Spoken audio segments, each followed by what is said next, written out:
जो मेरा अस्सलाम वालेकुम सत श्री अकाल केम छो नमस्कार का जो एक तरीका है वो पूरे हिंदुस्तान को अंदर ले लेता है।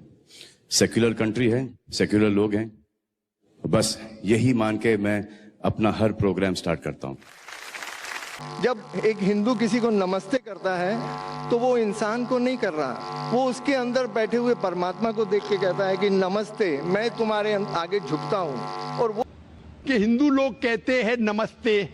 नमस्ते का लफ्ज किधर से आता है आपको शायद पता होगा। नमस्ते आता है इदम नममे से। इदम नममे मतलब मैं आपके सामने झुकता हूं, मैं आपकी इबादत करता हूं, बराबर। इदम नममे आप कहना चाहते मैं आपके अंदर ईश्वर की इबादत करता हूं। मिसाल के तौर पे वो आदमी चोर है, वो गलत काम कर रहा है, बलात्कार कर रहा है, आप उसको ईश्वर बोलेंगे? आप ईश्वर को इतना घटिया समझ गए? वो बलात्कार करने वाले इंसान को बोलते आप ईश्वर है। इससे भाईचारगी बढ़ेगी नहीं घटेगी। वो बलात्कार करने वाले को, वो चोर को, वो डाकू को मैं ईश्वर मान रहा हूं, उसके सामने झुक रहा हूं। अल्लाह को क्यों गाली दे रहे? ईश्वर को क्यों गाली दे रहे? खुदा को क्यों गाली दे रहे? इस्लाम में, इस्लाम की भी आपने मिसाल दी, इस्लाम में हम कहते अस्सलामु अलैकुम। अल्लाह ताला से फरमाते इस इंसान पे सलामती दे। चाहे वो अच्छा इंसान है तो भी सलामती देने की बात अच्छी है, चाहे वो चोर या डाकू हो। मैं बोलूंगा अस्सलामु अलैकुम, मैं कह रहा हूं या अल्लाह, या रब, या खुदा, या ईश्वर, या भगवान, इस डाकू पे रहमत फरमा। कुछ बुरी बात है ना? मैं अल्लाह को गाली दे रहा हूं, उसके लिए दुआ दे रहा हूं कि तू गलत काम छोड़ और सही रास्ते पे आ। अगर मैं उसको खुदा मानूंगा तो खुश हो जाएगा, वो और चोरी करेगा, वो और बलात्कार करेगा। कोई भी धर्म में ये नहीं सिखाता। ये धर्म के मानने वाले अपनी खुद की इजाज़त करते हैं, इसे कहते हैं इनोवेशन, बिदात। जिस तरीके से खुदा ने सिखाया है कि उसकी इबादत करे, उसी तरीके से हमें करना चाहिए। तब्दीली लाएंगे, हम समझ रहे हैं कि भाईचारा बढ़ेगा, भाईचारा नहीं बढ़ेगा, भाईचारा घटेगा। आपने मुझे शुरुआत में नमस्ते कहा। नमस्ते, नमस्ते के क्या मानी है भाई साहब, आप बोल सकते हैं? नहीं पता क्या मानी है? माइक्रोफोन ऑन कीजिए जरा भाई साहब का।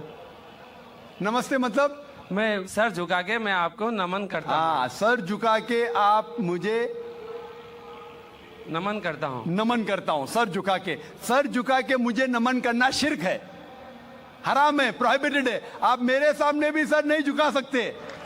चाहे आप मुझसे मोहब्बत करते हैं, चाहे आप मेरी इज्जत करते हैं, फिर भी आप मेरे सामने सर नहीं झुका सकते। सर झुकाना चाहिए तो सिर्फ खुदा के सामने, अल्लाह के सामने, और मैं खुदा नहीं हूं।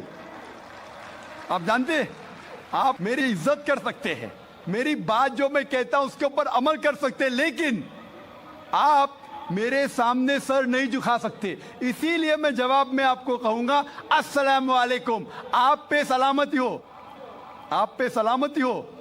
आप समझे ना? मैं आपके सामने झुक नहीं सकता हूं। ये सिर झुकेगा तो सिर्फ अल्लाह के सामने, सिर्फ खुदा के सामने।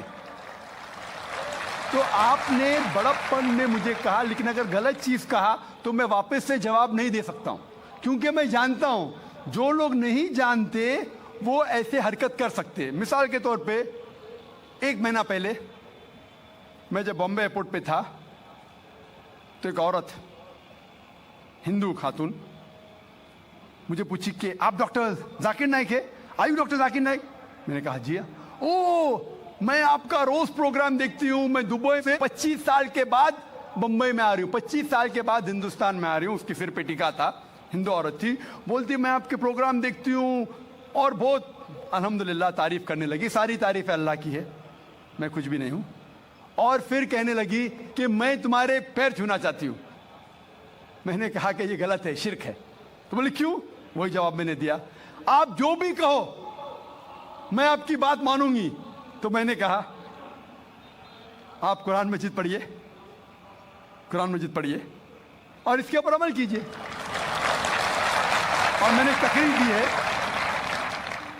Similarities between Islam and Hinduism, Islam और हिंदुइज्म में यकसानियत, और साबित किया है कि हिंदुइज्म में भी लिखा है कि कि आप सिर्फ एक ईश्वर की इबादत करना चाहिए, जितने ऋषि आने वाले उनमें मानना चाहिए, और मोहम्मद सल्लल्लाहु अलैहि वसल्लम में भी। तो आपको अगर कुरान और वेदा पे अमल करना चाहिए जो यकसा है, आपको एक खुदा में मानना पड़ेगा और आखिरी पैगंबर मोहम्मद सल्लल्लाहु अलैहि वसल्लम पर।